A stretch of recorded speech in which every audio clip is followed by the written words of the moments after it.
Hey YouTube, I'm back. It's Beverly, and I'm here to bring you another exciting episode or chapter snippet from my blockbuster book.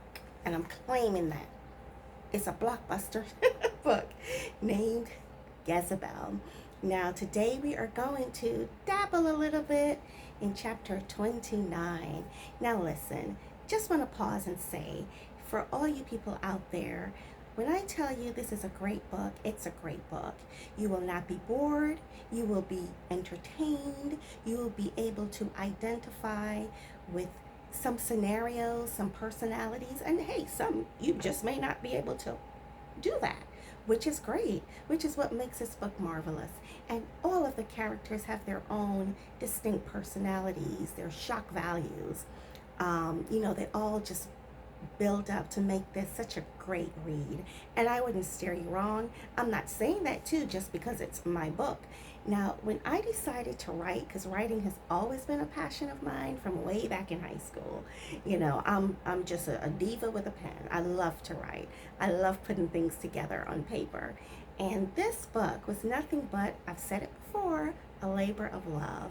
And for me to finally be able to actually put a book out there and show you, what my gifted talent is. It's just amazing. And I hope to bring another one pretty soon. But like I said, when you have a family, when you have a job, there are so many demands placed on your time.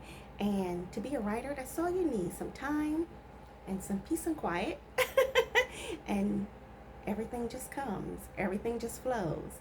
And it's amazing how that happens. But anyway, let's jump into chapter 29.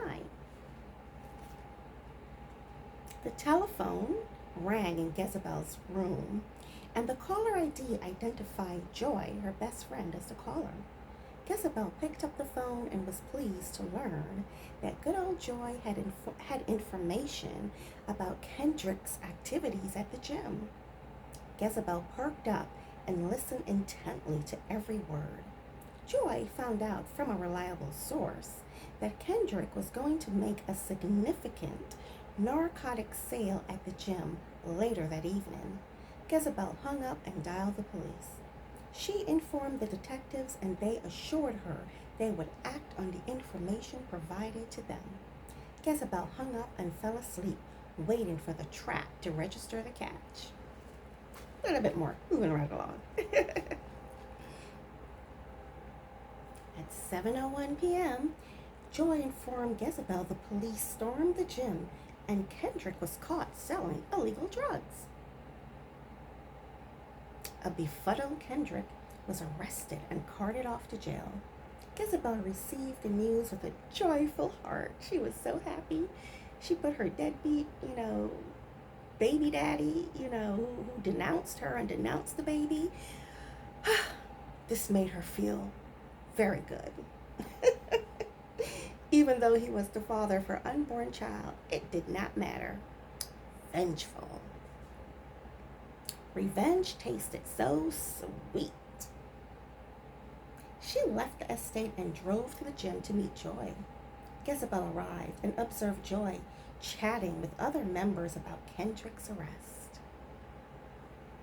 She joined the group and feigned dismay over the unfortunate incident.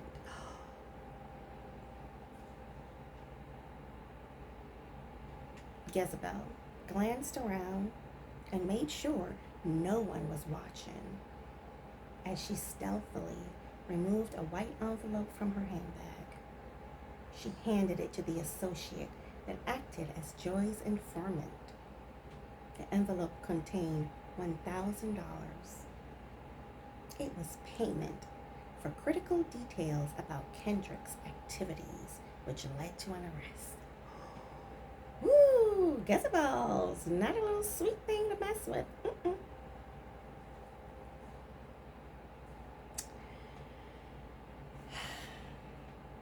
Gezebel drove to a nearby beach and parked her vehicle on the sand. She rolled down the window and removed the pack of cigarettes from her bag. She opened the box and took the cigarette out. Pregnant, too. Gezebel flicked the lighter and passed the flame over the tip of the cigarette. She took a long drag. Baby getting all that nicotine. Woo! Gezebel reclined the seat and put her legs on the dashboard and admired the majesty of the magnificent sea. Of the magnificent sea. She took another drag of the cigarette. Woo-hoo! And smirked at the thought of Kendrick having to spend his nights in jail. She puffed on the cigarette and laughed. It would have been so nice to witness the horror on his face when the police stormed the gym. Serves his ass right, Gezebel thought. Did he really think he was going to walk away from his baby so easily? Was he really that stupid?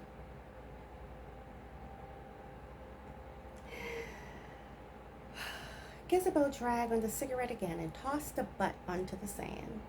She fished a pack of cigarettes out of her bag and threw it out the window. The lighter suffered the same fate. Gezebel searched her handbag for chewing gum and popped a few pieces into her mouth to camouflage the nicotine on her breath. And I'm going to leave it right there. So go on out, grab your copy of Gezebel. It's really affordable. You will not regret it, and I promise you, you read this book once, you'll probably read it again, and maybe again. I'll see you in the next video. Bye, YouTube.